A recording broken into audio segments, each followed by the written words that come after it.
Olá, eu sou a Lenore e você está no canal Diários Esquecidos. Hoje eu vou contar para vocês uma história de minha autoria. Ela é baseada em fatos reais.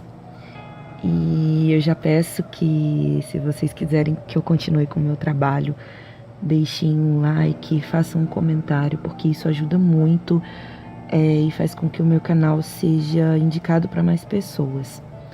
Bom, vamos lá? A história se chama A Garota Acorrentada. Vocês têm contato com os padrinhos e madrinhas de vocês?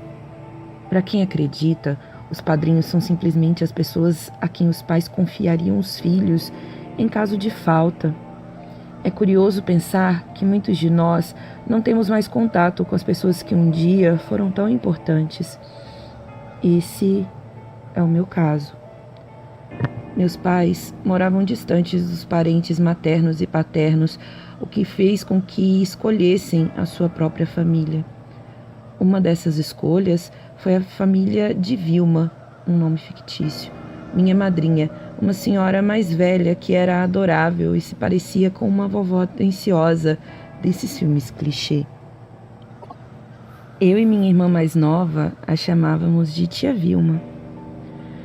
Minha mãe era muito cuidadosa com as filhas, mas confiava cegamente em tia Vilma. Tanto que uma vez, quando precisou viajar com meu pai para resolver uns problemas, nos deixou na casa dessa madrinha. Eram férias escolares e a gente adorou a ideia, apesar de nunca termos ficado muito tempo longe deles. Nessa época, eu tinha uns 9 anos e a minha irmã uns 8. A casa de tia Vilma era muito grande, com um jardim enorme e um monte de lugares para serem explorados. Ela tinha 3 gatos mansinhos, uma horta com várias verduras e um pé de manga com um balanço simplesmente perfeito. A gente adorava passar os dias ali.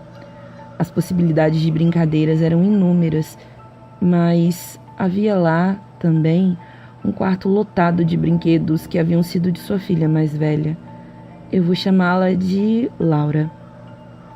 Nesse lugar, infelizmente, não éramos autorizadas a entrar e só tínhamos visto uma vez, de relance, durante uma visita que fizemos com a mamãe. Laura havia falecido aos 11 anos de febre amarela, uma tragédia. Tia Vilma, no entanto, nunca deixou mudar em nada no quarto da filha. Todos os anos comprava brinquedos e outros presentes e ia acumulando-os pelo quarto. Minha filha vai ser sempre uma criança, ela dizia, e essa fixação pela filha morta a impediu de dar atenção ao outro filho, que cresceu se sentindo odiado. Se Laura fosse viva, naquela época, já estaria perto dos 30 anos. Mas vamos continuar com a história. Fomos para lá com a promessa de ficar 7 dias. Nunca havíamos passado tanto tempo longe de mamãe, mas estávamos eufóricas pela novidade.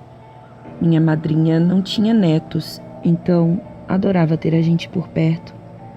Pareceu bastante cômodo para todos, então nos despedimos dos nossos pais e entramos na casa dela já à noitinha.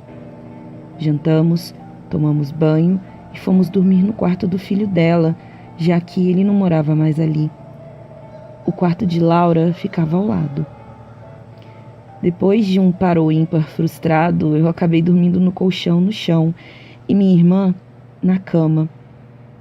Devo salientar que ela, desde pequena, sempre foi médium e que ainda não havia estudado para controlar seus dons, informação que é importante para o que vem a seguir. De noite, não sei bem a hora, mas já bem tarde, acordei sentindo os pés da minha irmã tocarem levemente as minhas costas. O meu sono sempre foi extremamente leve, então pensei que ela havia acordado para ir ao banheiro. Me movi um pouco para o lado para que ela pudesse passar, mas aí eu vi que ela estava chorando. Eu me levantei, acendi a luz e perguntei: "O que foi, Júlia?" Também um nome fictício. "Você tá com saudade da mamãe?" Ela, ainda com os olhos fechados, se virou para o meu lado e falou, baixinho: Eu quero ir embora daqui. Eu sempre fui muito unida com Júlia. Ela era a minha melhor amiga.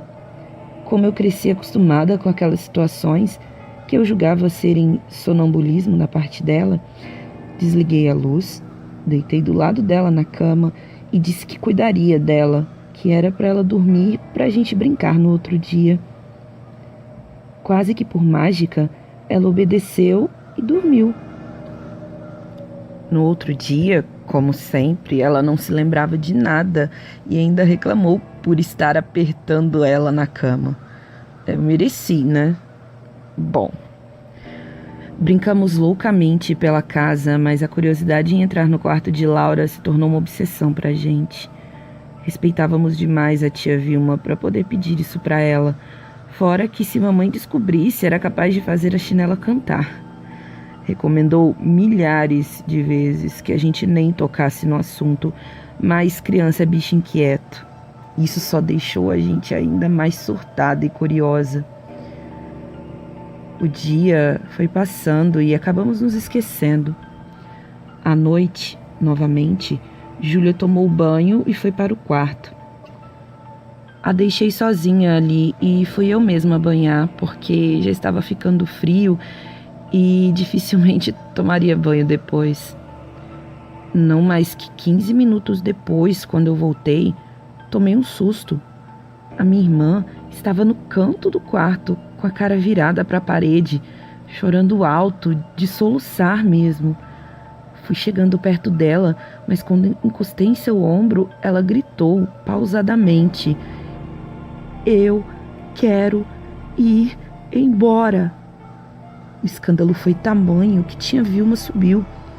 Quando entrou no quarto, minha irmã, completamente transtornada, gritou mais ainda: "Me deixe ir embora, eu quero ir embora, eu quero sair daqui, eu não aguento mais." E basicamente uma repetição disso. A voz dela estava diferente, muito mais aguda, e ela estava perdendo o ar facilmente enquanto falava. Eu confesso que fiquei envergonhada com aquela cena, mas a minha madrinha não abriu a boca. Apenas foi se aproximando dela com carinho e a abraçou apertado.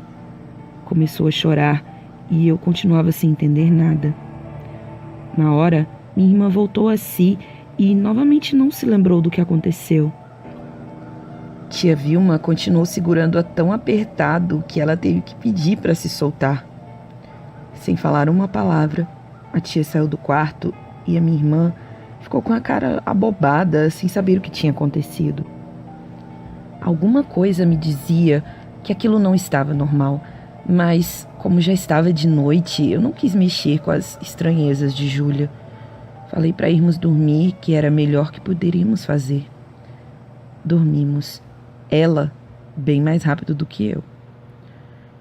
No outro dia, tia Vilma foi à feira e nos deixou em casa, com 1000 recomendações. Ela provavelmente não demoraria e nós ficaríamos com a moça que tinha ido passar a roupa. Só que a moça terminou muito rápido e precisou ir embora, nos deixando sozinhas. Nessa hora, resolvemos que aquela era a única oportunidade de mexermos no quarto de Laura. Infelizmente, levamos a ideia adiante. A chave do quarto ficava pendurada num prego ao lado da porta. Não foi difícil retirá-la dali. Como ficava no andar de cima, combinamos que uma ficaria vigiando pela janela, enquanto a outra explorava e depois nós trocaríamos de lugar. Pegamos a chave e um arrepio percorreu a minha espinha, mas nós entramos.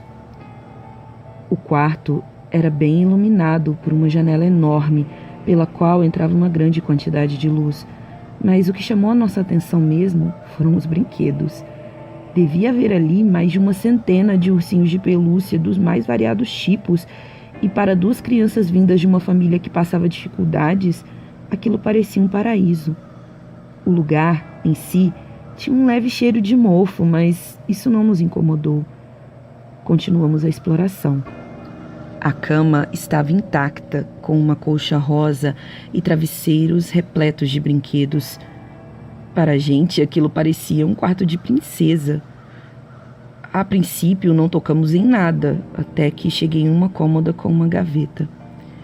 Em cima havia um prato com várias balas, bombons e pirulitos, todos intactos. Achei curioso, mas algo me impeliu a abrir a gaveta. Abria e tomei um susto enorme, não exatamente pelo seu conteúdo, mas porque não esperava aquilo ali. Havia uma foto enorme de Laura dentro do caixão. Mesmo sem termos convivido com ela, sabíamos bem quem era a menina devido às várias fotografias espalhadas pela casa.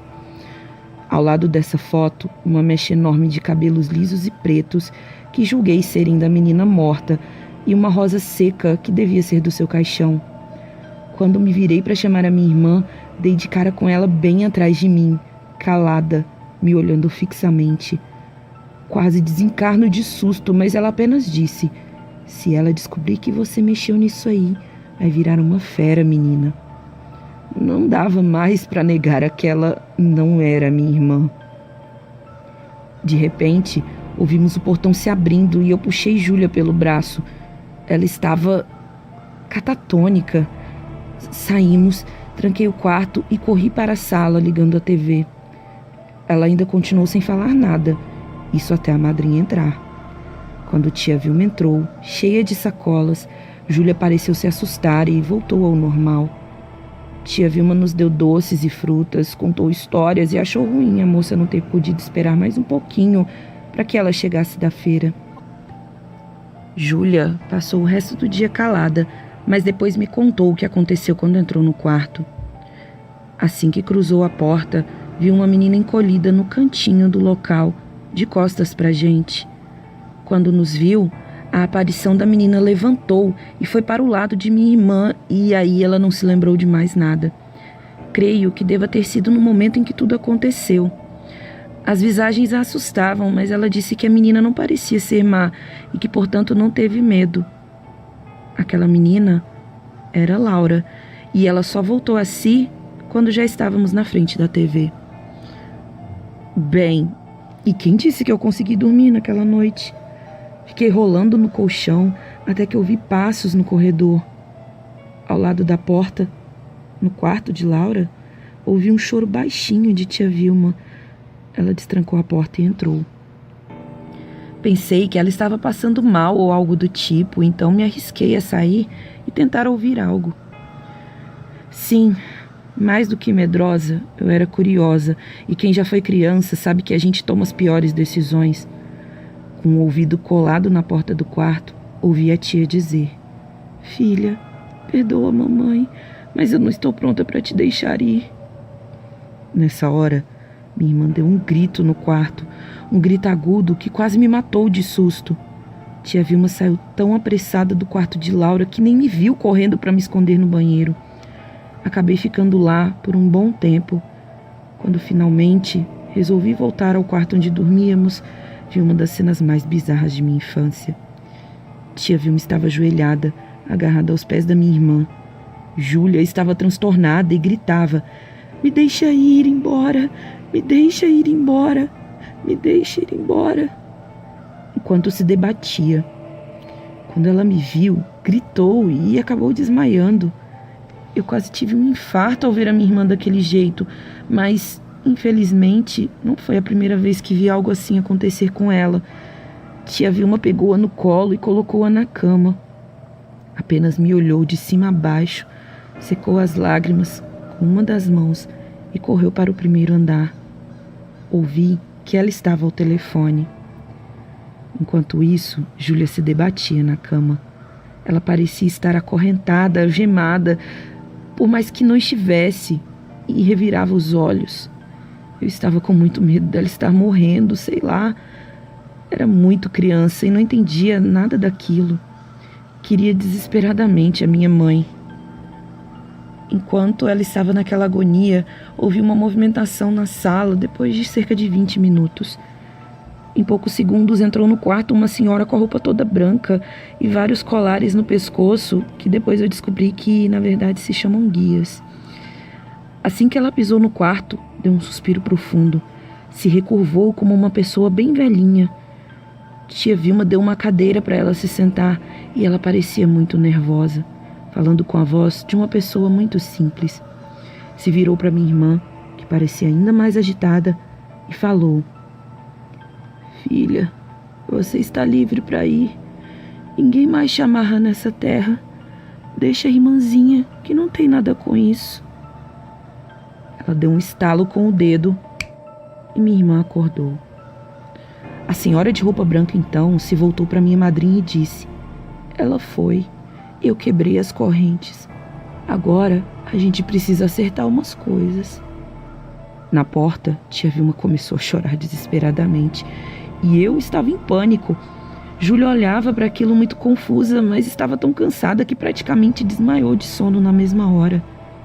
Eu fiquei sentada no chão, do lado dela na cama, com as costas na parede. Parecia que estava num filme, eu não sei explicar para vocês. A senhora de roupa branca então se levantou, mas agora parecia até mais alta. Bateu no peito, fez uma saudação para a cadeira vazia e seguiu para o quarto de Laura. Tia Vilma foi atrás. Eu, paralisada, ouvi a entidade dar ordens à madrinha com voz de homem, eu juro. Ele falava: "Minha filha não sabe que não se pode guardar coisa de morto?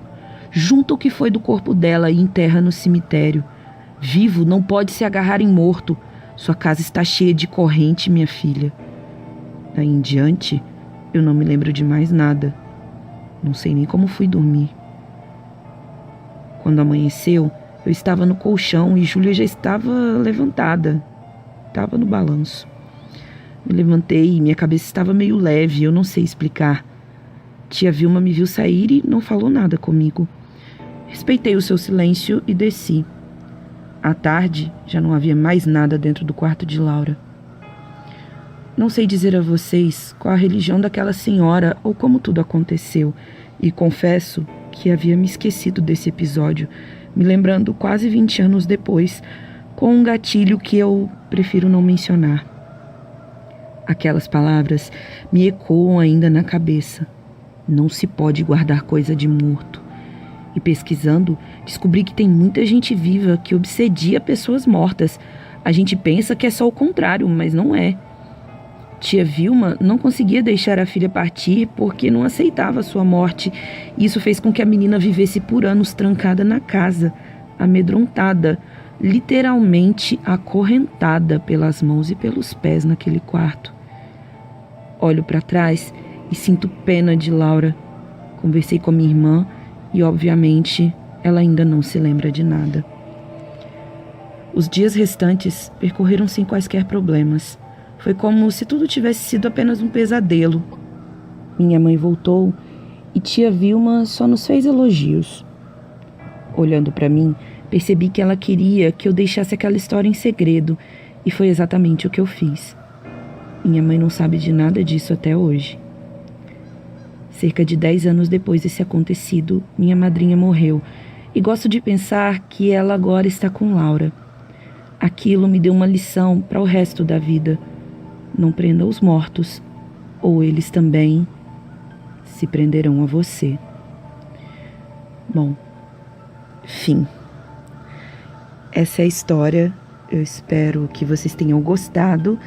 Se vocês quiserem, eu posso gravar mais histórias baseadas em fatos reais, coisas que aconteceram mesmo com a minha família, como essa. E, novamente, eu peço que vocês deem um like, façam um comentário, me ajudem a sair do flop e indiquem o canal para pessoas que gostam de histórias como essa também.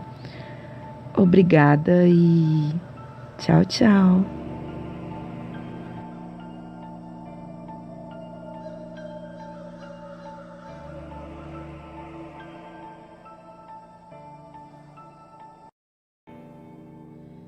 Olá, eu sou a Lenore e você está no canal Os Diários Esquecidos.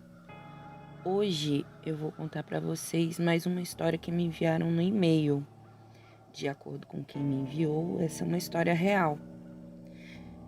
Antes de começar, eu já gostaria de pedir para vocês deixarem um like, fazerem um comentário e, se possível, compartilhar o vídeo com alguém que vocês pensem que vão gostar.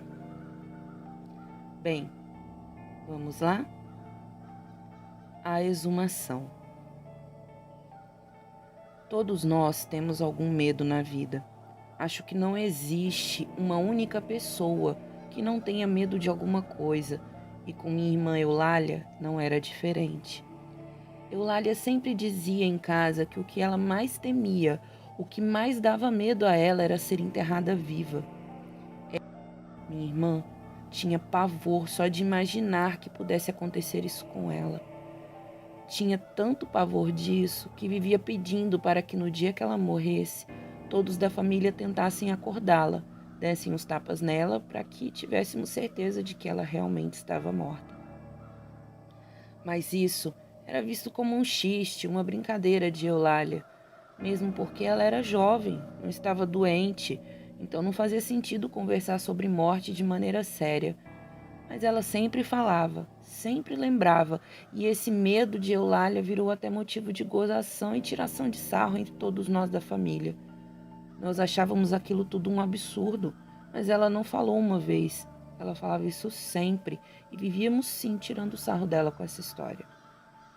Eulália não se importava com as brincadeiras que fazíamos, mas sempre reforçava que no dia em que estivesse em um caixão, que todos fossem até ela para se certificarem de que ela estava realmente morta, que desse uns beliscões. Apesar de todos brincarem com aquilo, eu, na verdade, não gostava muito quando a minha irmã falava sobre isso. Eu nunca gostei de ficar falando sobre morte, sobre cemitério, sabe? Eu acho isso uma coisa inevitável na vida de qualquer ser humano, de qualquer ser vivo, mas não precisamos falar o tempo todo sobre isso. Quando falamos, sinto que é como se a gente estivesse chamando.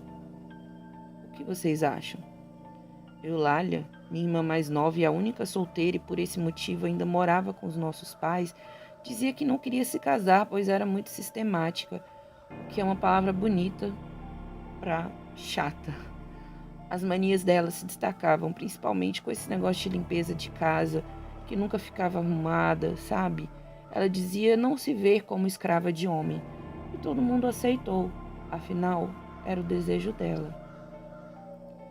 Um dia, porém, Eulália pegou uma gripe muito forte, daquelas de deixar a pessoa de cama, e como sempre muito sistemática com as coisas, ela se recusou a ir ao médico e disse que ela própria iria curar aquela gripe, com receitas caseiras, um chazinho aqui, um chazinho ali, nada de remédio, nada de injeção. Eulália fazia os seus chás, tinha lá suas receitas caseiras e depois de tomar ficava em repouso. 5 dias depois de pegar essa gripe, Eulália estava muito fraca e foi em uma manhã que mamãe percebeu que ela estava demorando para acordar. Assim, se dirigiu até o quarto da minha irmã. Encontrou-a ardendo em febre, suada, completamente molhada de suor. Seu estado era muito preocupante e, imediatamente, minha mãe chamou o meu pai e, mesmo contra a vontade de Eulália, a levaram para o hospital. Quando chegaram ao hospital, assim que foi examinada, o médico pediu a sua internação, pois com toda certeza ele iria fazer exames para depois dar um diagnóstico. No entender dele, ela estava com pneumonia, o que de fato se confirmou. Foi uma pneumonia muito séria, uma pneumonia seríssima, e tudo por causa dessa mania de nunca querer ir ao médico, de nunca querer ir a um posto, de nunca querer ir a um hospital, sabe? Sempre tomando remédio caseiro que ela mesma fazia. A cada dia que passava, o quadro de Eulália piorava mais, e em uma das visitas que fizemos a ela, o médico disse que ela precisava ser transferida para a UTI, pois estava com muita, mas muita dificuldade respiratória. Àquele ponto, ela precisaria de ajuda de aparelhos. E aquilo parecia mais um pesadelo, e por causa da teimosia dela, de uma simples gripe que poderia ter sido resolvida nos primeiros dias, tudo se transformou numa pneumonia das mais sérias, das mais graves. E foi naquela quinta-feira, por volta das 2:30 da madrugada, que o telefone tocou em minha casa. Assim que eu vi, eu senti alguma coisa ruim dentro de mim, principalmente por causa do horário. Era do hospital. Quando eu atendi, Tudo confirmado. A minha irmã Eulália acabara de falecer. Eu não sabia como dar a notícia aos meus pais. Resolvi ir até a casa deles com meu marido ao invés de dar a notícia por telefone. Assim que eu toquei a campainha, mamãe parecia já saber.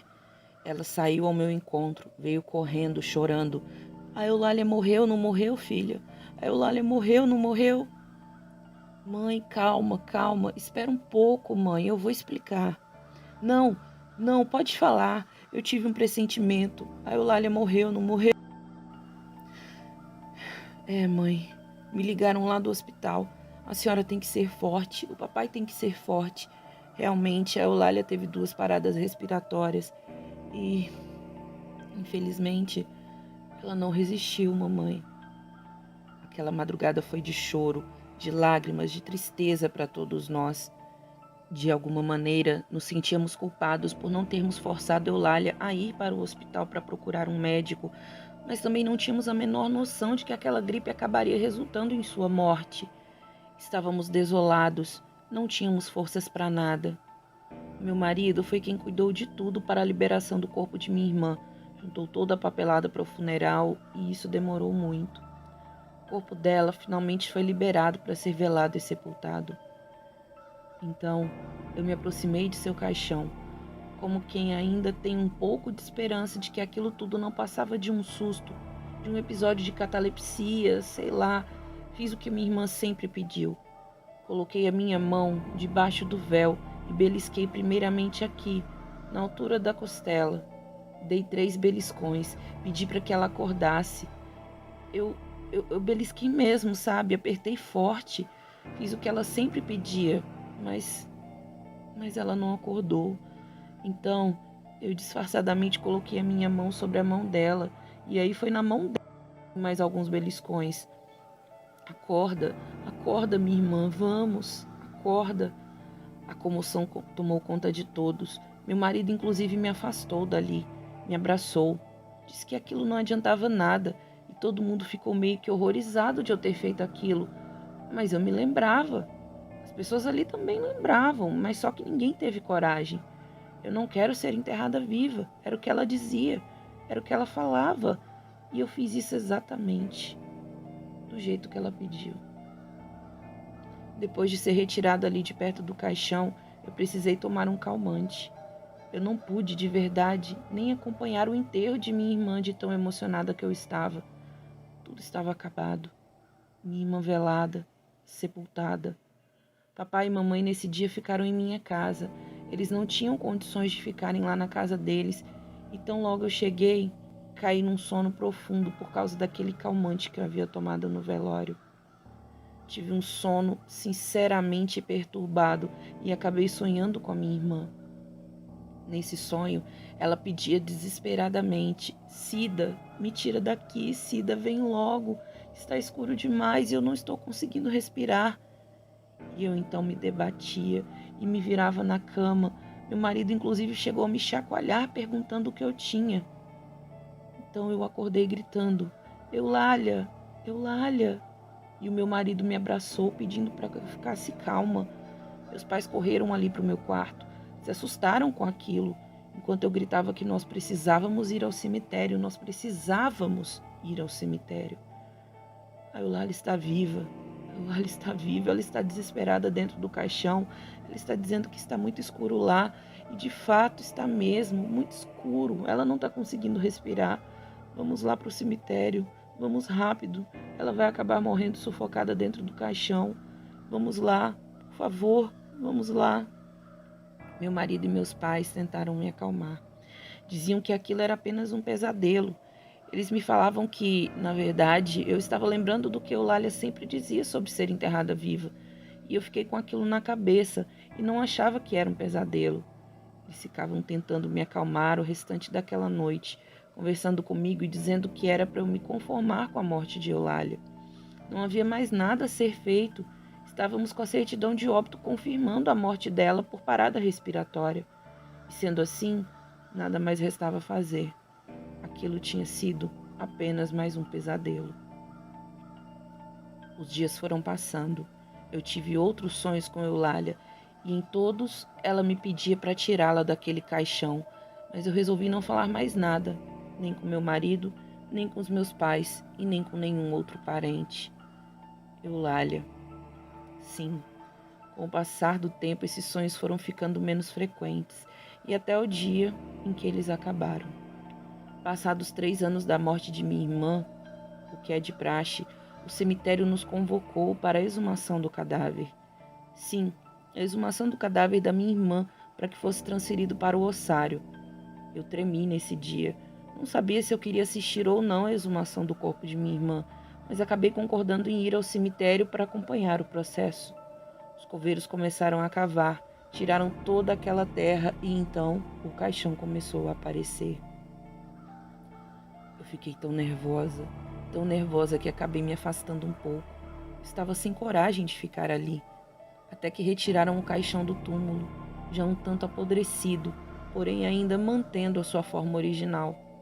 Os coveiros abriram a tampa e foi nesse momento que senti um cheiro estranho de mofo. Mofo misturado com cheiro de terra, enfim, uma coisa horrível. Finalmente, aquilo que cobriu os ossos foi retirado, revelando-os. Meu marido me chamou, dizendo que aquela era a última chance de ver os restos mortais de Eulália. Foi quando eu criei uma força incrível, uma coragem amparada pelo meu esposo e meus pais, e fui até ali perto onde estava o caixão. Quando o restante daquela tampa foi removida, eu gritei. Ai, meu Deus. Não, não, meu Deus. Minha irmã foi enterrada viva. A minha irmã foi enterrada viva. Para mim, o crânio da minha irmã estava pendido de um lado e o corpo de outro, ou seja, ela teria se movimentado dentro do caixão. E agora tudo fazia sentido, aqueles pesadelos, aqueles sonhos que eu tive com ela pedindo socorro, que ela não conseguia respirar, que ela estava num lugar muito escuro. Agora fazia sentido. E o desespero tomou conta de mim ali no cemitério. Os coveiros, mais habituados com essas situações, se assustaram com aquela minha reação, pararam por alguns instantes e até me trouxeram água com açúcar. Meu marido e meus pais não conseguiam entender o que estava acontecendo, nem o porquê de meu desespero, essa minha loucura, esse meu desencanto. E foi um dos sepultadores, um dos coveiros que me explicou com toda a experiência que ele tem, que aquilo é perfeitamente normal, pois à medida em que o corpo vai se decompondo, existe de fato uma movimentação nos ossos, e na maioria das vezes os ossos não permanecem na mesma posição em que foram enterrados. Mas por mais que eles me explicassem, eu não queria saber. Eu não quis mais ficar ali, e enquanto levavam os restos mortais de minha irmã para o ossário, eu voltei para casa muito abalada. Antes não tivesse ido na exumação de Eulália, pois com o passar do tempo, aqueles pesadelos que haviam desaparecido de minha vida voltaram. Agora, depois de eu ter presenciado aquela cena horrível, para mim, o crânio estava totalmente ao contrário do corpo. Precisei fazer um tratamento psicológico. Os meus nervos ficaram abalados e praticamente todas as noites eu vejo minha irmã pedindo socorro. Eu sinceramente acredito que aconteceu aquilo, muito embora todos digam que não. Fim. Bom, eu espero que vocês tenham gostado. E é isso. Obrigada e tchau, tchau.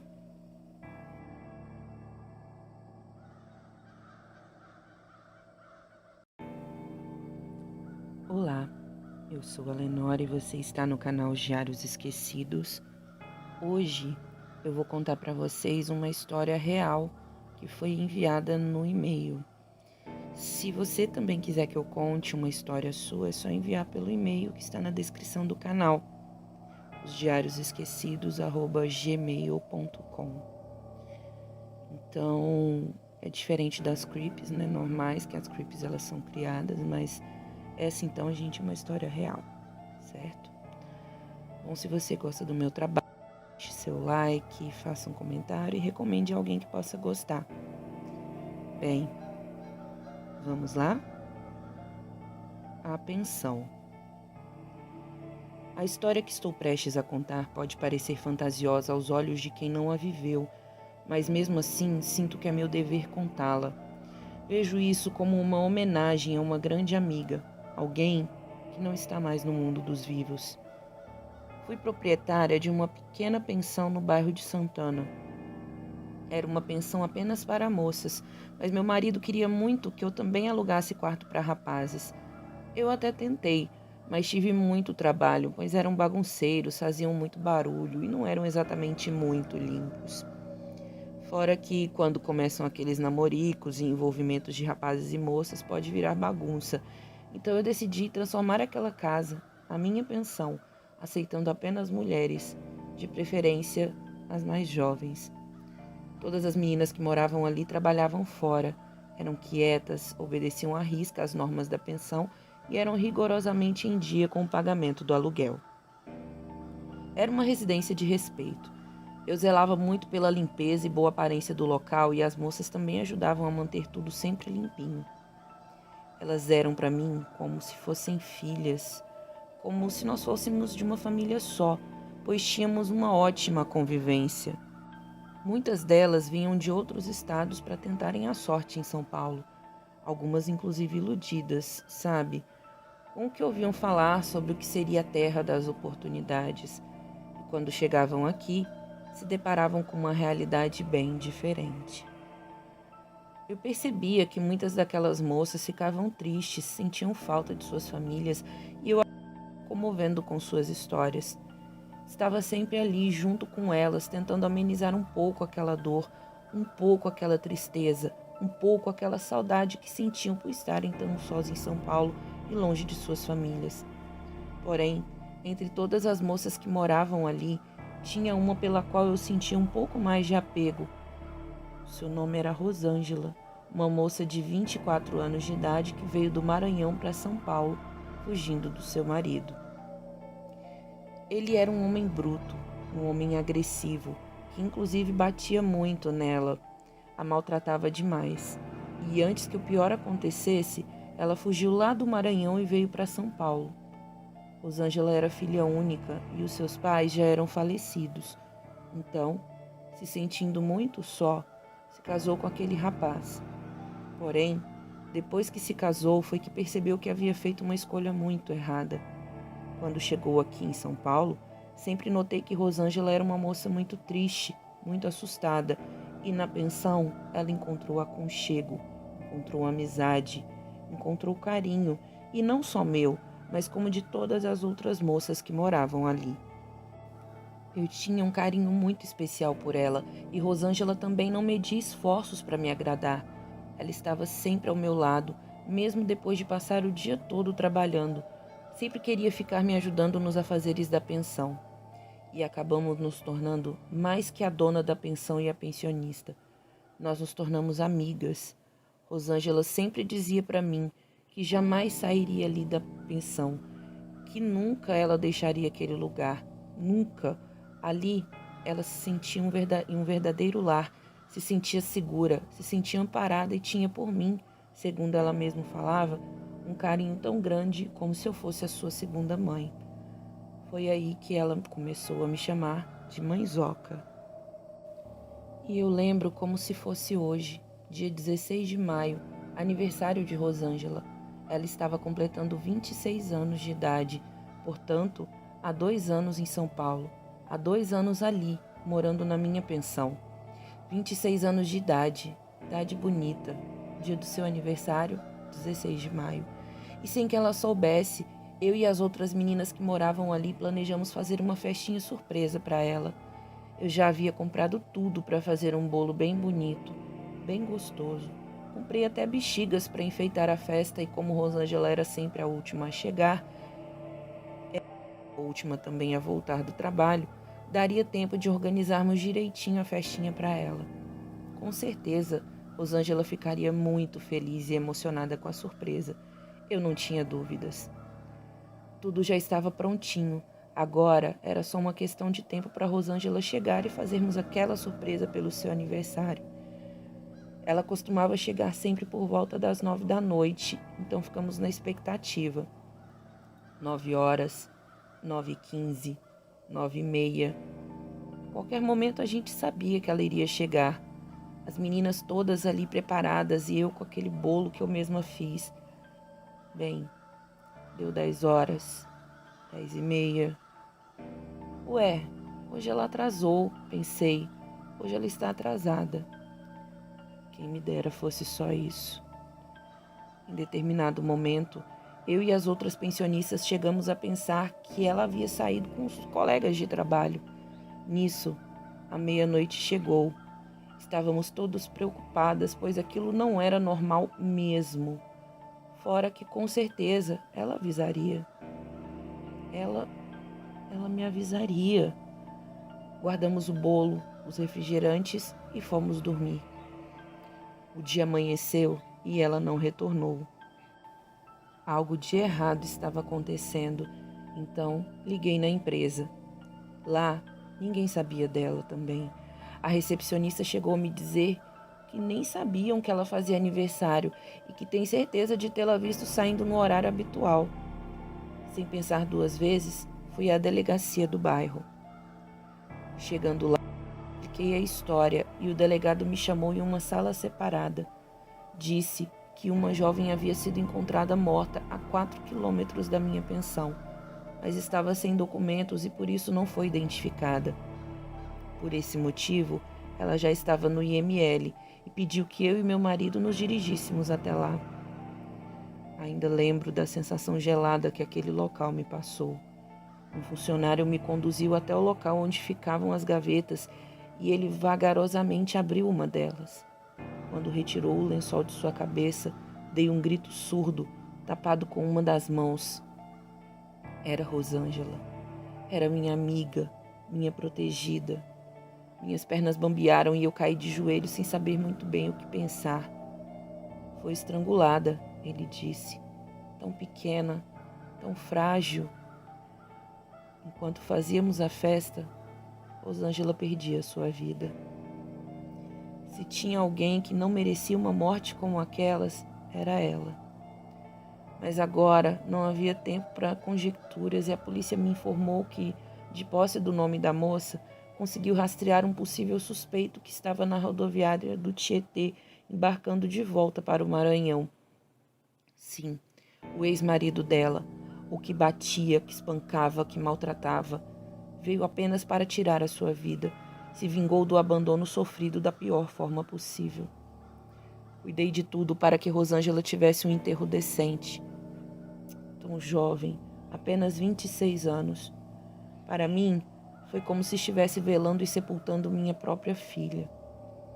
A minha pensão, que era antes um lugar tão alegre e animado, desde que a minha amiga morreu, havia se tornado triste, soturna, vazia. Devido a isso, me tornei também uma pessoa perturbada. Não aceitei a sua morte. Mas é aí que tudo piora. Comecei a ter visões, acredito que por não ter aceitado. Quando passava em frente ao quarto que tinha sido dela, conseguia vê-la nitidamente sentada na cama penteando seus lindos cabelos. Quando deitava para dormir, ouvia Rosângela me chamando pelo apelido que tanto gostava. Mãezoca. Cheguei a sentir o perfume dela dentro do meu quarto. Com o tempo, tudo isso começou a me incomodar demais. Pedi a um padre para benzer a pensão enquanto não tinha ninguém. Encomendei missas, mas nada. Tudo continuou do mesmo jeito, até que eu não suportei mais.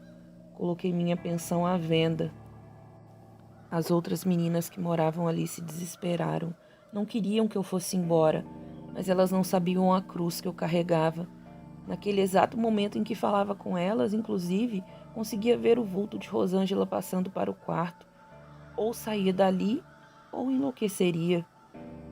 A espera pela venda ainda durou 1 ano, até que alguém finalmente comprou o lugar.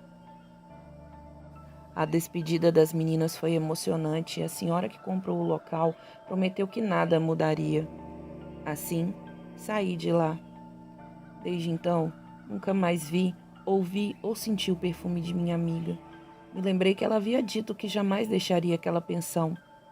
Recentemente, recebi uma ligação da compradora, a senhora Jacira. Um vulto era visto tanto por ela quanto por outros moradores caminhando pelo local. Uma bela jovem, de cabelos longos e cacheados. Ela me disse que também havia passado o local para frente e desde então soube de 4 compradores que não conseguiram mais prosperar ali.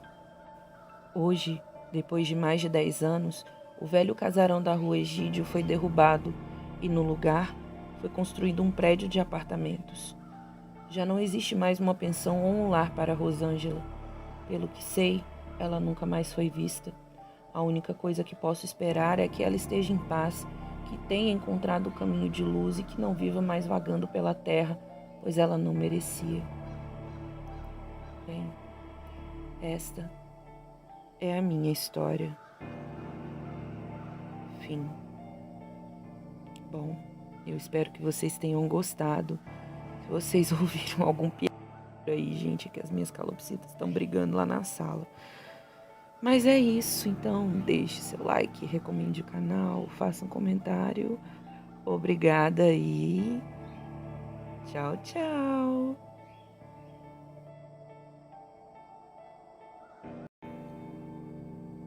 Olá, eu sou a Lenore e você está no canal Diários Esquecidos.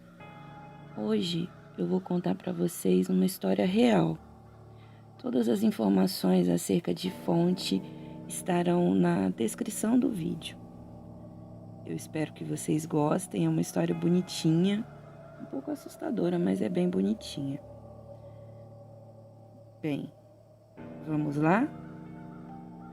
Ele sempre volta para mim. A pessoa de quem ouvi essa história disse que magia existe e ela pode provar. Ao fim, você pode tirar suas próprias conclusões. Há quase 50 anos, Ulisses morava numa comunidade no interior do Acre, em contato direto com a selva amazônica. A comunidade era pequena, mas bastante unida. Havia o sapateiro, a costureira, o padre e, é claro, a curandeira. Todo mundo sabe que nessas comunidades ribeirinhas ou do interior do Brasil, onde a ajuda médica muitas vezes é inviável, invariavelmente tem uma senhora ou senhor conhecidos por manipular ervas, salvar mulheres no parto ou curar doenças de potencial menos ofensivo. Na comunidade de Ulisses não era diferente.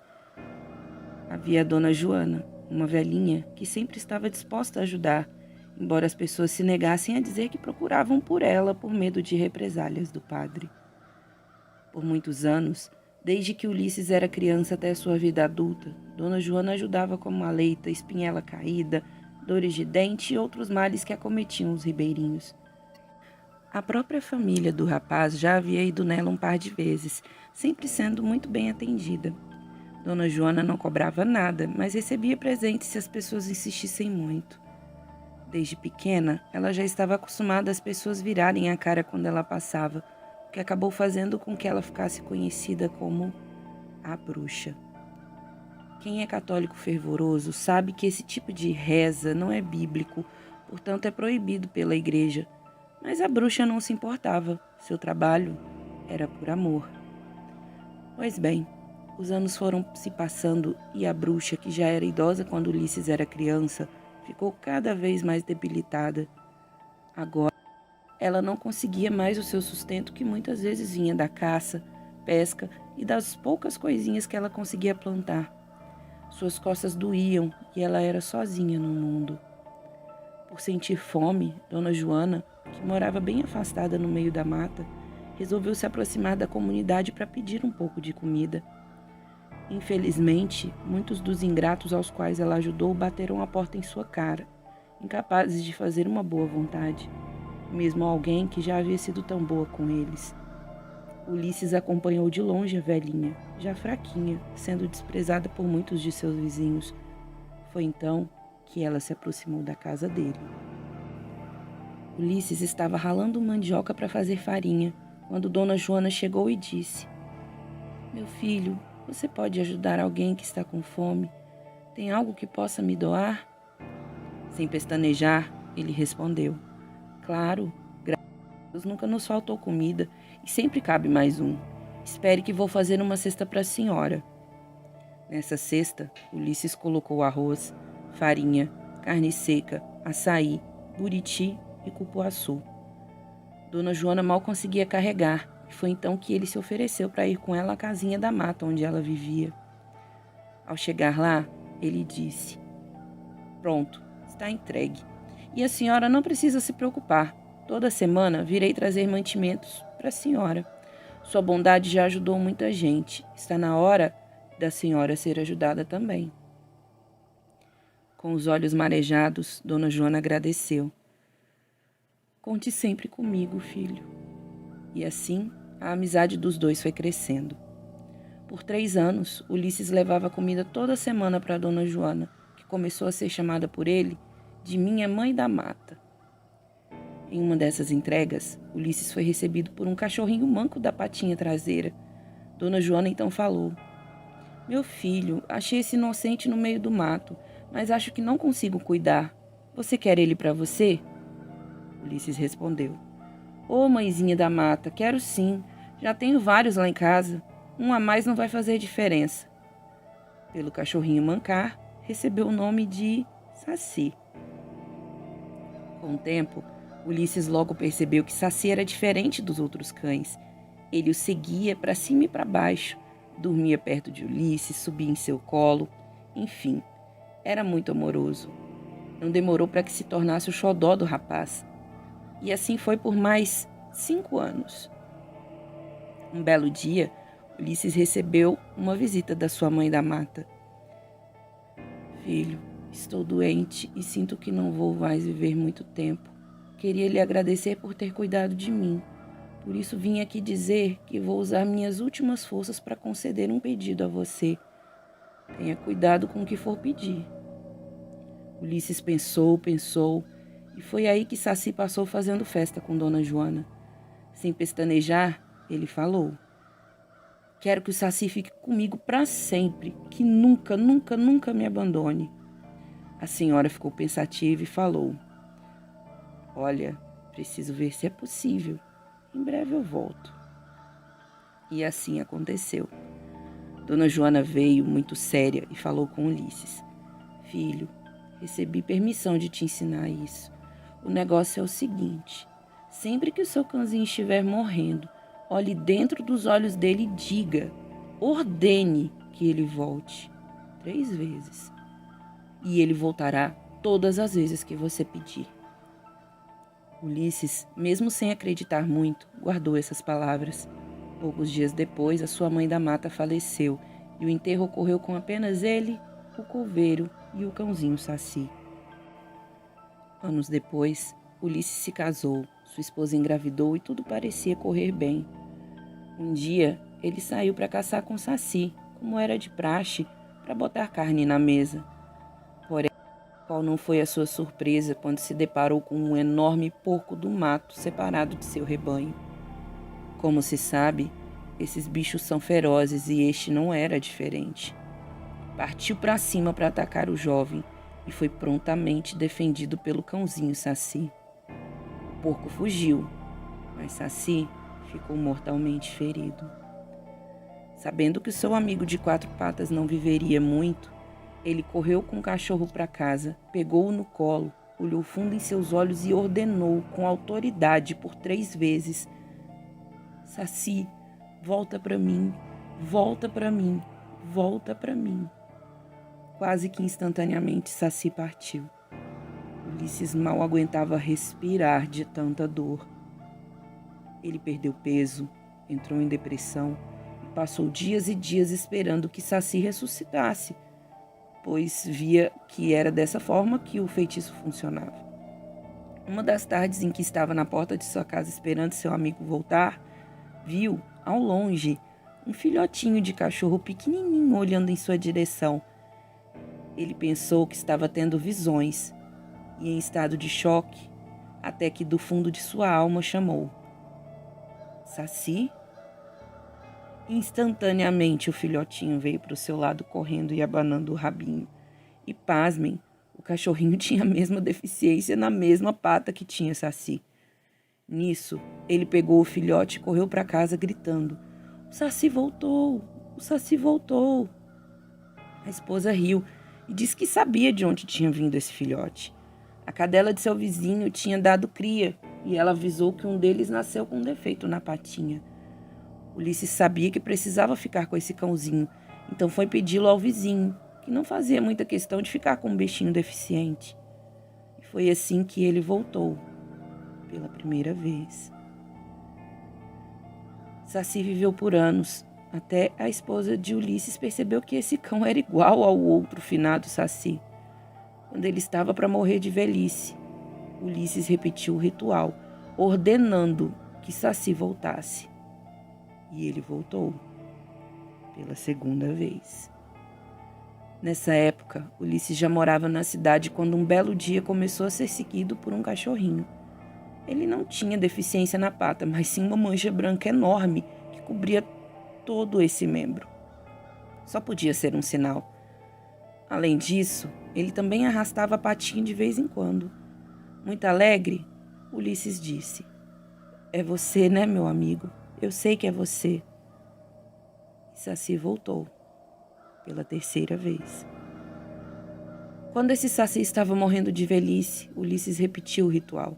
Os filhos do homem cresceram, tiveram eles próprios seus filhos, e o cãozinho Saci continuou indo e voltando para essa família. Da última vez, no final do ano passado, Saci mais uma vez morreu de velho e o ritual foi repetido. Saci voltou mais uma vez. A cadela de sua neta teve cria e um dos filhotinhos nasceu com a perninha defeituosa. Não houve dúvidas. Era Saci. Ulisses brinca que até hoje já falou com Saci que depois de tantas encarnações era para ter resolvido o problema com a pata. Hoje, Ulisses é idoso e acredita do fundo do coração que Saci vai continuar a voltar para ele. Fim. Eu achei essa história muito bonitinha, gente. Quem tem cachorro, quem já perdeu algum cachorro na vida, né, sabe que a gente às vezes poderia dar tudo, né, para ter eles de volta. Eu tinha um cachorrinho também, ele era um labrador. E ele morreu pouco tempo assim depois que meu pai morreu também, sabe? Então ficou uma dor enorme no meu coração, até hoje eu lembro. Ele era muito inteligente, mas enfim. Se você gostou dessa história, por favor, deixe seu like. Faça um comentário e compartilhe com alguém que você acha que vai gostar do meu conteúdo. Obrigada e feliz Halloween! Tchau, tchau!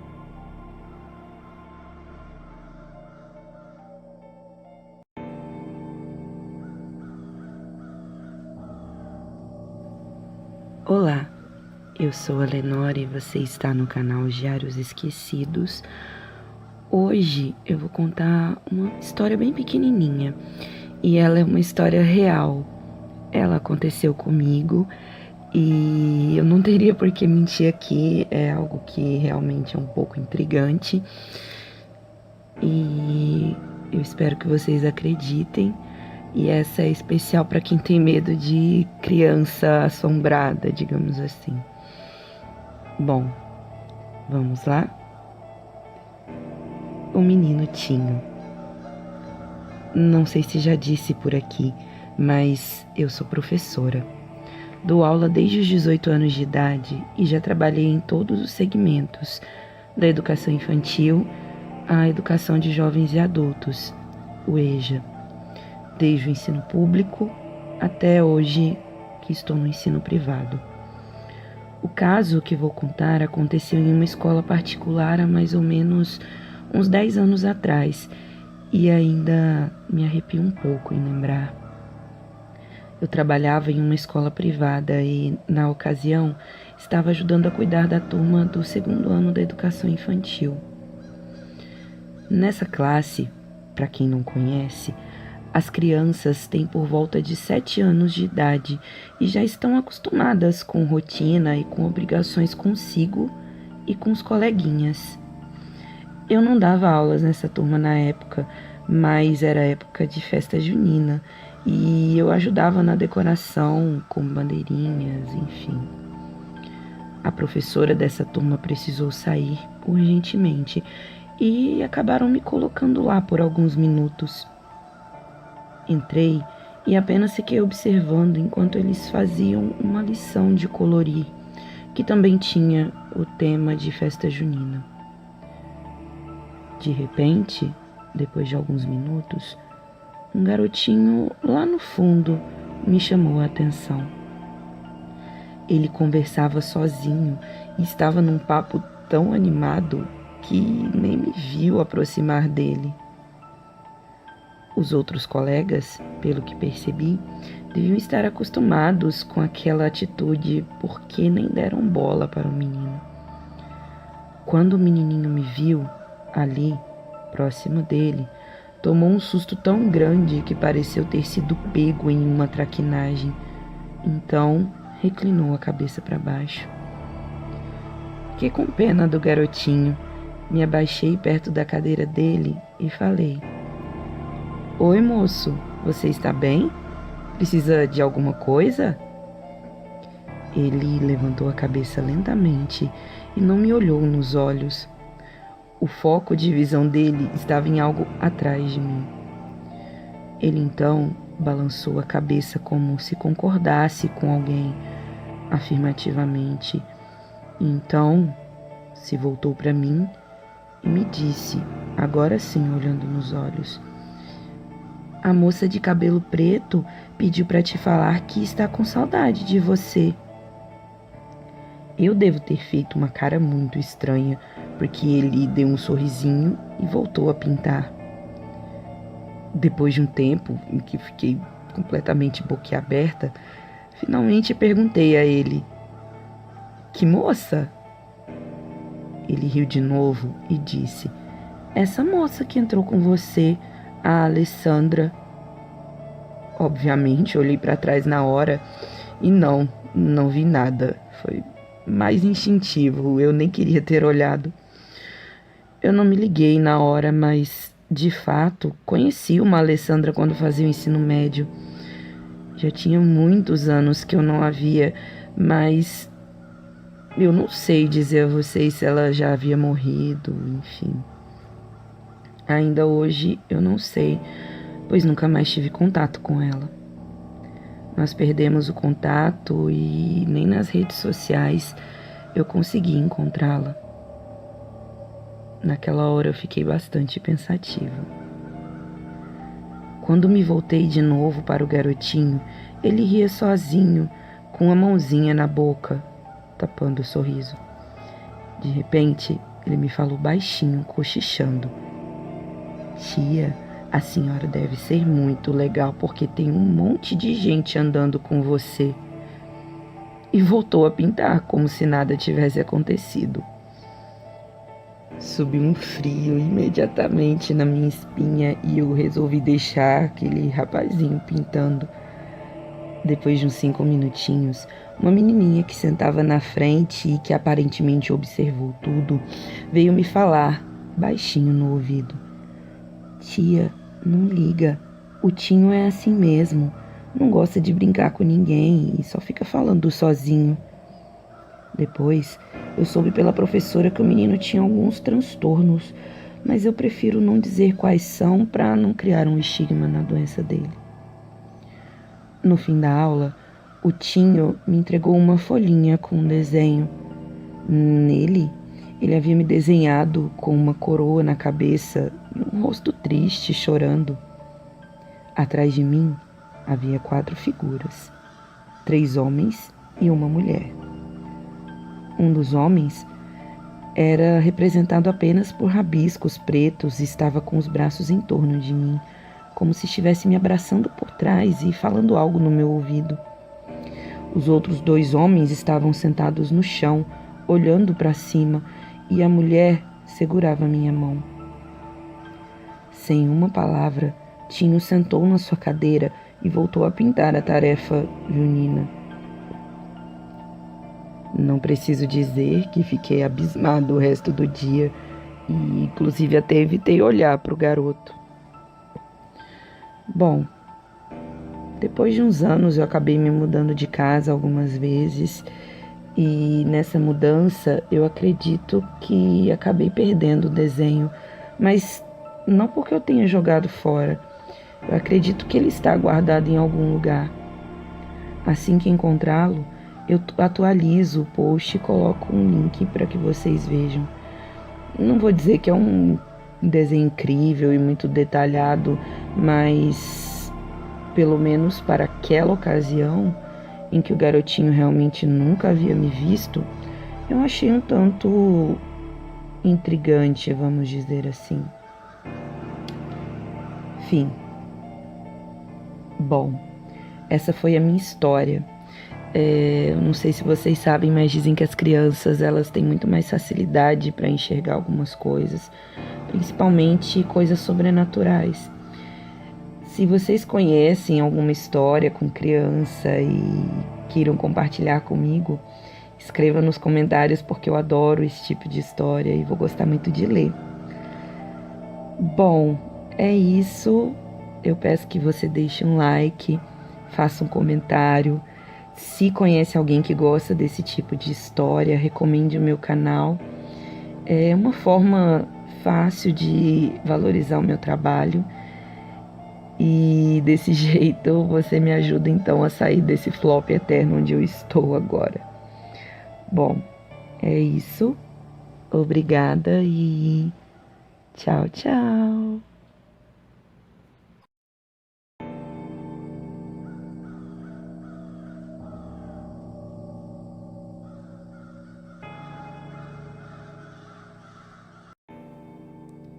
Olá, eu sou a Lenore e você está no canal Diários Esquecidos. Hoje eu vou contar para vocês uma história real. Todas as informações em relação à fonte estarão na descrição do vídeo. Essa pessoa que escreveu esse relato se chama Nilvio Alexandro Fernandes Braga e ele jura que isso aconteceu mesmo. Antes de começar, eu gostaria de pedir para vocês para deixar um like, fazer um comentário e, se possível, recomendar o vídeo a alguém que você pense que goste do meu conteúdo. Bem, vamos lá? Relato de um taxista da madrugada. Me leve para casa. Olá. Depois de ouvir alguns relatos de colegas taxistas, tomei coragem e hoje contarei o meu a vocês. Não tenho orgulho nenhum. Na verdade, me envergonho muito, não pelo ocorrido, mas da forma que ocorreu. Por mais estranha que pareça, essa história realmente aconteceu e contarei a vocês, mesmo que seja desconfortável relatá-la. Como já revelei acima, sou taxista, trabalho em uma grande cidade do Brasil. Esse fato foi há mais de uma década, mas mudou minha vida, em vários sentidos. Bem, vamos lá. Já havia dormido dentro do meu carro mesmo. Fazia pouco que tinha acordado de uma soneca restauradora e resolvi rodar. Saí dirigindo pela cidade. Não a esmo, pois como um bom taxista, sei os horários e as ruas certas para rodar e pegar alguns clientes. Era por volta das 4 da madrugada, uma bela noite de lua cheia, mas fria, muito fria, e mesmo com o ar quente do carro ligado, dava para sentir o congelamento das juntas. Era daquelas noites em que o frio congelante vinha de baixo para cima, subindo lentamente dos pés à cabeça. A rádio repetia frequentemente, entre uma música e outra, que estava 6 graus. Como se já não fosse suficiente sentir o frio, precisavam nos avisar para abalar o nosso estado psicológico. Todavia, a gente se acostuma com o frio. Na verdade, nos acostumamos com qualquer coisa, principalmente na noite. Sempre dizemos que sobreviver na madrugada é para poucos, e está aí uma afirmação verdadeira. Somos seres adaptáveis e essa é a razão de termos evoluído. Mas não estou aqui para falar sobre isso, e sim para contar a história ocorrida. Continuemos então. Peguei uma passageira na porta de um hospital, uma senhora de idade avançada que chorava copiosamente. Ela me fez um sinal e parei. Desci, educadamente abri a porta e disse para ela que não tivesse pressa, mas ela, passando um lenço no rosto, esboçou um sorriso. Entregou-me um papel onde constava o endereço de uma funerária. Bem, já era experiente naquela época, não perguntei nada. Apenas aguardei que ela entrasse no carro e segui o caminho indicado, pois já sabia qual era a história triste daquela senhora de rosto umedecido. Ela perdera um ente querido, não tinha quem a ajudasse naquele momento e estava indo resolver a papelada do funeral. Mantive meu silêncio e respeito. Era uma corrida curta, coisa de 5, 7 minutos aproximadamente. Porém, na quadra onde deixaria a senhora chorosa, vi na esquina um vulto estranho, algo se esgueirando na calçada. Apertei bem o olhar e notei que era uma velha. Vocês sabem aquela descrição básica da bruxa velha? Cabelos longos, grossos, branco acinzentados e lisos, muito magra, quase que esquálida, parecia ter mais de 100 anos. Antes que você me pergunte como notei tanto em alguém em uma passagem rápida, eu respondo: experiência, zelo, cuidado e atenção plena. Como disse, a madrugada é para os fortes. É fácil ser assaltado ou até mesmo ser morto. Qualquer descuido pode ser fatal. Então, sempre, quando eu digo sempre, é sempre mesmo, na quadra onde vou estacionar para largar um cliente, eu cuido de cada detalhe. Aquela peculiar imagem ficou na minha mente até eu chegar ao meio da quadra, onde deixei a passageira. Era normal ver moças nas esquinas naquele horário, mas não senhoras de idade tão avançada assim, ainda mais naquele frio. Parei na funerária. Educadamente agradeci o pagamento e perguntei se ela queria que eu aguardasse. Foi a vez dela agradecer. Disse que não precisava, pois um filho, que logo chegaria da cidade vizinha, iria pegá-la ali. Então nos despedimos. Não havia nem manobrado o carro para voltar ao ponto e o telefone tocou. Era da central. Uma chamada para buscar um passageiro com urgência no hospital municipal. Uma chamada prioritária. Traduzindo, pagaria uma bonificação para mim e para a empresa se fizéssemos o atendimento de forma contratada de urgência, sem atrasos. Ótimo, eu pensei. Afinal, madrugada, tempo bom e trânsito livre, o que poderia me impedir de chegar na hora marcada? Dei a volta no quarteirão e passei na esquina onde antes estava aquela senhora de aparência estranha. Ela não estava mais lá, mas vi que ela caminhava lentamente já no meio da outra quadra. Diminuí a marcha e passei lentamente por ela. Notei que ela se abaixava, se contraía, era como se ela sentisse dor. Pensei em parar. Na verdade, parei o carro. Quando estava pensando em baixar a janela e perguntar se ela queria ajuda, a central falou no rádio. Carro 74, você tem 5 minutos para chegar ao ponto de embarque.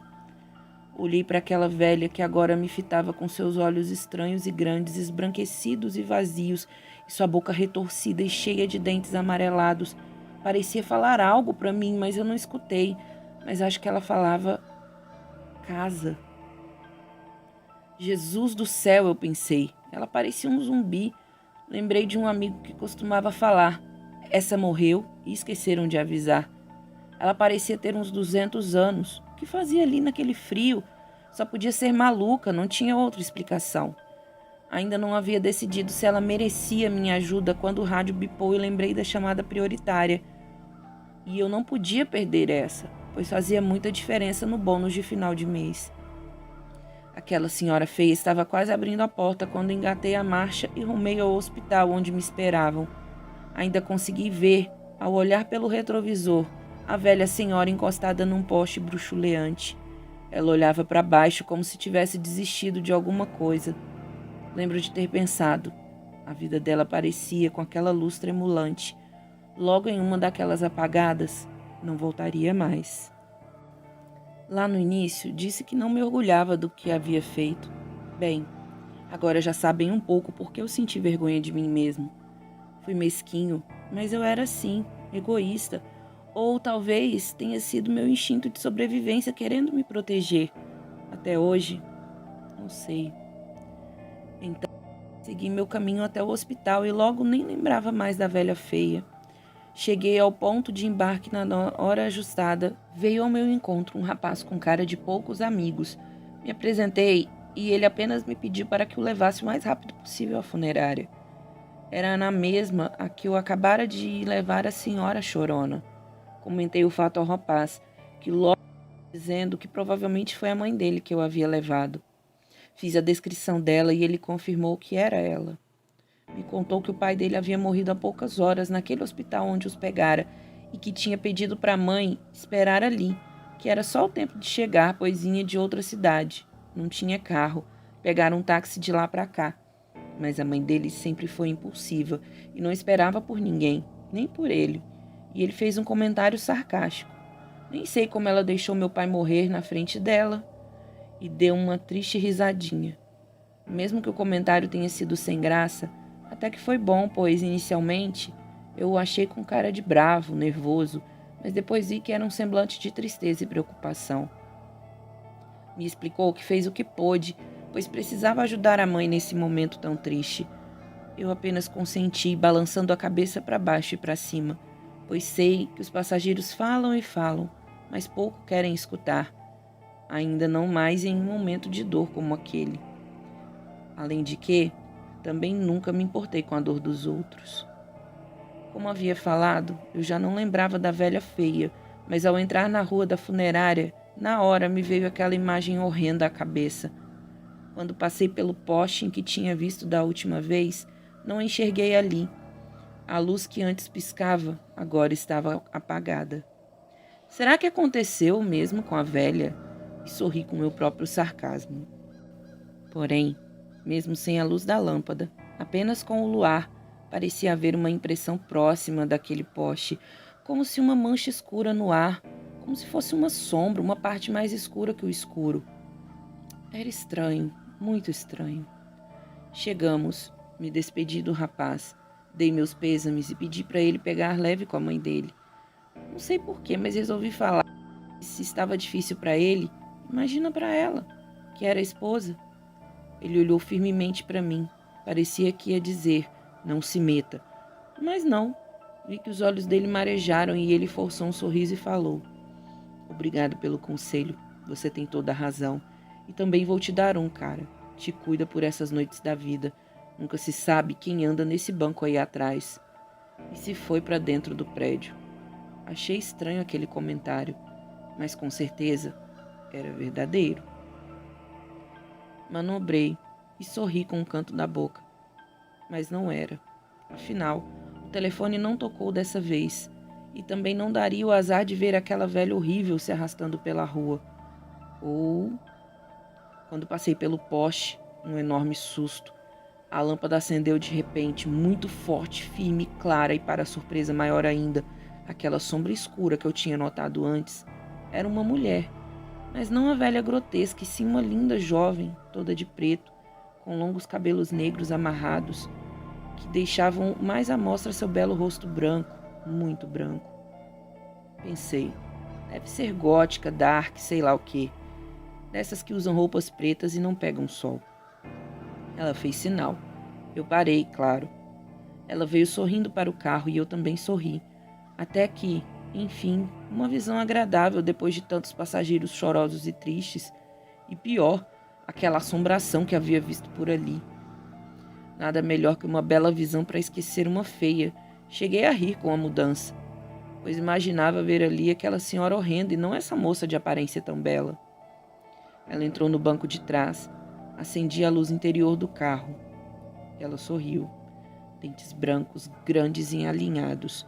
Sorri também e perguntei para onde ela queria ir. E ela me falou o endereço. E seguimos. Desliguei a luz interna, liguei o taxímetro e parti. Já disse, era uma noite muito fria, mas aquela hora parecia que o aquecedor do carro não funcionava, além de do nada ter começado a ter um cheiro estranho, um cheiro acre e pútrido. Imaginei que fosse algo no sistema de ventilação do carro que havia estragado. Cheguei a comentar, mas ela apenas resmungou algo ininteligível. Imaginei que ela estivesse dormindo, pois o interior do carro estava escuro e eu já nem enxergava mais a moça. Até porque ela se sentou atrás de mim, escorou a cabeça na janela e soltou os longos cabelos negros que ficavam à frente de seu lindo rosto. Pensei, ela deve estar dormindo. Liguei uma música baixinha e não falei mais nada. Segui viagem com calma, pois já começava a baixar aquela cerração habitual da madrugada. Parei o carro, bem na frente da casa indicada por ela no início da viagem. Achei estranho, parecia um grande mausoléu. E dei conta de que conhecia aquela rua, aquele bairro. Tinha me mudado dali há muito, saí dali ainda criança, mas morei ali uns 10, 11 anos. Eu realmente conhecia bem aquelas ruas e aquelas velhas casas, então me lembrei de que ali havia uma velha casa vazia há anos, que quando passávamos ali meus pais se assustavam, dizendo que aquela era uma casa assombrada por uma velha senhora que havia morrido e que morava sozinha, que quase nunca saía, não tinha ninguém e que em uma noite fria de inverno, quando já estava caducando, saiu a caminhar pela cidade e se perdeu. De alguma forma, não soube mais voltar para casa e ninguém a ajudou. Ela não tinha a quem recorrer e ninguém que passou por aquela velha deu importância, até que ela aparentemente se deitou na rua e esperou a morte chegar. Ela foi encontrada no centro da cidade, deitada, encolhida, em uma sarjeta. A causa da morte foi apurada pela polícia e eles constataram que ela morreu de hipotermia. A minha mãe sempre acabava a história com o seguinte comentário: a pobre coitada morreu de frio e ninguém nessa cidade ajudou. Meu filho, ai de ti se tu, quando crescer, for mesquinho e egoísta como as pessoas dessa cidade foram com ela. Se tu fizer um tipo de coisa ruim assim, tu vai se ver comigo. Depois do comentário, minha mãe, com cara séria, fazia um movimento com a mão, como se puxasse minha orelha. E pela aparência das janelas quebradas e dos muros e grades destruídos pelo tempo, ninguém mais tinha ido morar ali. Então, quando fui me virar para perguntar para a moça se ela tinha me dado o endereço correto, o susto. Essa parte é complicada de descrever. Eu quase infartei. Não era mais uma moça quem estava ali. Vocês já devem saber quem estava sentada no banco de trás do meu táxi quando eu cheguei naquela casa, não? Sim, era a velha asquerosa que estava ali. Eu quase quebrei o painel do carro com minhas costas ao bater ali com o pulo que dei para trás ao ver aquilo. O tempo parou. Ela me olhava fixamente com aqueles olhos mortos e embranquecidos. Tudo parecia que estava parado. Seus olhos pareciam ver dentro de mim. E o pior é que parecia que eu via que ela via, um vazio, um nada. Além daquele olhar, o sorriso, a boca. Isso é até hoje o que ainda está na minha mente, aquele sorriso, se é que aquilo era um sorriso. Os dentes podres, negros, alguns quebrados. Ao lembrar, eu chego a sentir o cheiro de podre que vinha daquela boca. Agora sabia porque desde antes estava sentindo aquele cheiro de coisa morta dentro do carro. Vinha dela. Não apenas de dentro dela, mas dela. Todo o corpo estava apodrecido, era como se ela estivesse se decompondo na minha frente. Não sei quanto tempo durou aquilo. Eu não sei se gritei. E se gritei, eu não ouvi, pois na minha cabeça havia apenas a gargalhada dela. Alta, estridente, como se estivesse engasgando na própria saliva. Eu a vi descendo do carro. Me fitava o tempo todo. Seus olhos pareciam estar mirando os meus, mas agora o olhar dela não parecia mais me machucar, e sim parecia querer me agradecer. Como naquela vez que quase parei para ela entrar, ela novamente mexia a boca falando algo, mas dessa vez eu conseguia ouvir. Ela falava, minha casa. E assim, passando pelo portão da velha casa, ela assumiu novamente o vulto da moça que entrara no táxi pouco antes, e dessa forma, sumiu na escura cerração. Eu acordei caído no banco do carona. Não sei quanto tempo fiquei assim, naquela rua erma e fria.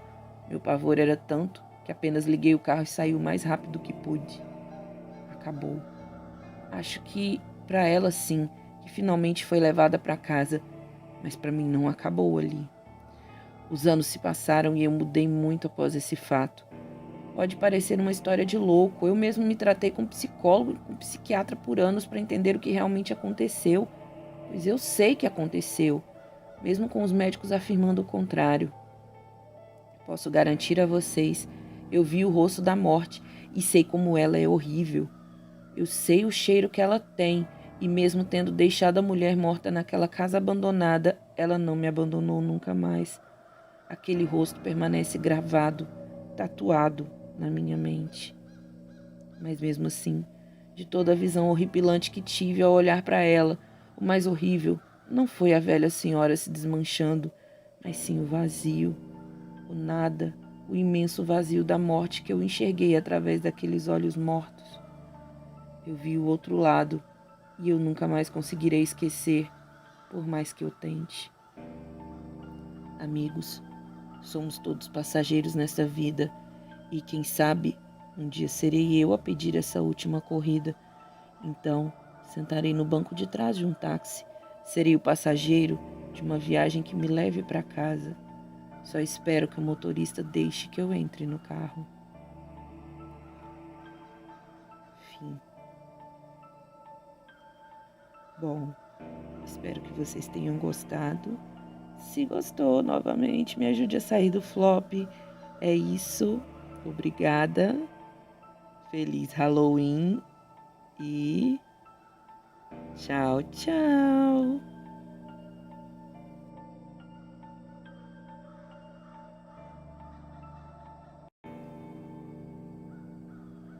Olá, eu sou a Lenora e você está no canal Diários Esquecidos. Hoje eu vou contar para vocês uma história de assombração. Todas as informações a respeito da fonte vão estar na descrição do vídeo. O título desse conto é A Casa Amaldiçoada do Bairro Antônio Dias. Bom, eu espero que vocês gostem. Vamos lá? A Casa Amaldiçoada do Bairro Antônio Dias. Quando se fala de Ouro Preto, o assunto histórias de terror se torna redundante. Mas nunca vou deixar de contar aqui histórias nunca antes lidas de assombrações que deixaram nossos avós e pais impressionados para sempre. Pois bem, hoje falarei de uma história que é assustadora e inacreditável devido às características únicas que ela traz. A começar por um fato sinistro. Isso aconteceu com meu pai. Meu pai nasceu em Forquim, distrito de Mariana, mas teve que mudar para Ouro Preto aos 10 anos e começar a trabalhar, pois o seu pai, meu avô, havia falecido e deixado toda a família em uma situação financeiramente ruim. Então, a minha avó, junto com todos os seus filhos, mudou-se para um casarão histórico na rua Chico Rei, no bairro Antônio Dias. Lá, meu pai, que era o mais velho, começou a trabalhar e teve de largar os estudos, assim como a minha avó. Já os meus tios continuaram a estudar. Isso tudo por volta dos anos 70. Aquela era uma casa muito misteriosa. A casa para onde minha família mudou guardava muitos mistérios e histórias de antigos moradores que eram europeus e possuíam escravos. E essas histórias trouxeram curiosidade e ambição para dentro do lar. A história sinistra começa quando um de meus tios descobriu que havia um possível tesouro guardado nos fundos do quintal do casarão. Ele tinha um grande terreno. Além disso, tinha ouvido que várias pessoas, o que incluía ex-moradores, tentaram cavar o quintal até encontrar o tesouro. Porém, todos que tentaram tiveram mortes assustadoras e nunca conseguiram concretizar seu desejo. Mas meu tio era insistente. Então, ele reuniu alguns amigos e começaram a cavar. Nesse momento, segundo meu pai, eles até chegaram perto, mas coisas realmente estranhas começaram a acontecer. Os moradores da casa começaram a ouvir barulhos horripilantes de panelas, pratos, copos e talheres caindo no chão, além de correntes sendo arrastadas pela casa fora. Mas quando todos se levantavam para ver o que era, já que ninguém tinha coragem de ir sozinho, as panelas, pratos e talheres estavam no mesmo lugar e não havia nada no chão. Todos começaram a ter medo de continuar na casa e pediram para o meu tio parar com a sua ideia fixa de achar o tesouro. Mas ele e seus amigos não desistiram. Foi aí que espíritos começaram a se comunicar. Então, minha tia começou a ver um padre na cozinha toda noite e ele tentava se comunicar com ela, mas ela corria para o quarto e não conseguia mais dormir tranquila. E por coincidência, ou não, meu pai começou a ter um sonho com esse mesmo padre.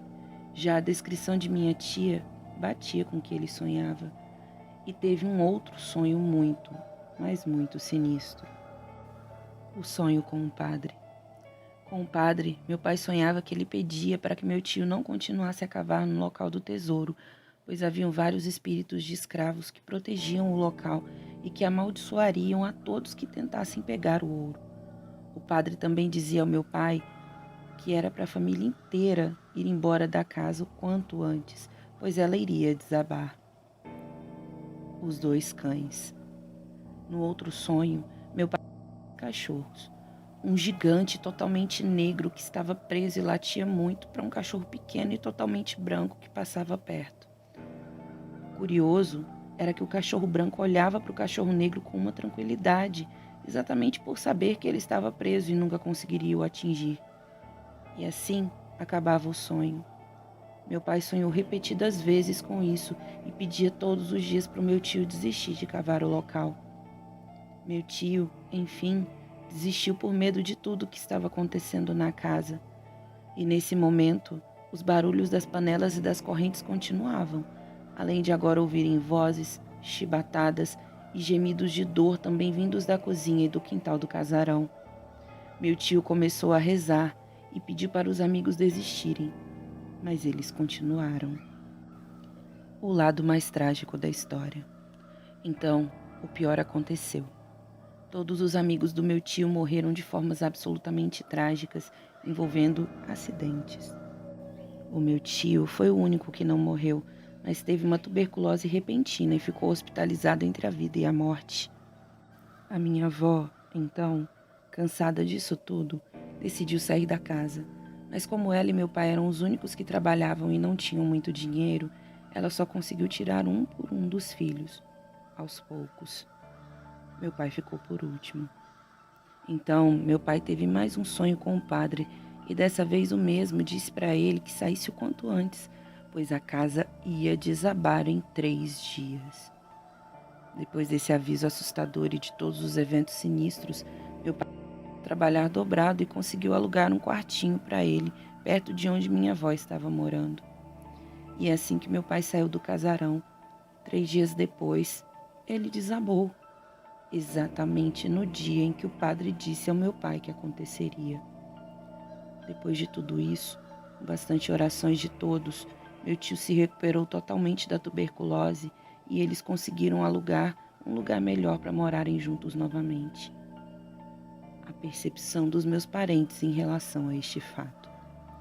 Minha avó, assim como meu pai e seus irmãos, acreditam que o meu tio apenas se recuperou porque foi o único que se arrependeu a tempo. Essa foi uma postura bem diferente dos amigos de meu tio, que debocharam da lenda e continuaram em busca do ouro. Por isso, teriam morrido tragicamente, todos eles. Meu tio foi castigado, mas não com a morte, com a doença, para que aprendesse a respeitar o outro lado da vida. E assim, toda a minha família acredita. E meu pai, vez ou outra, ainda sonha com os cachorros, mas dessa vez o cachorro totalmente negro não late mais.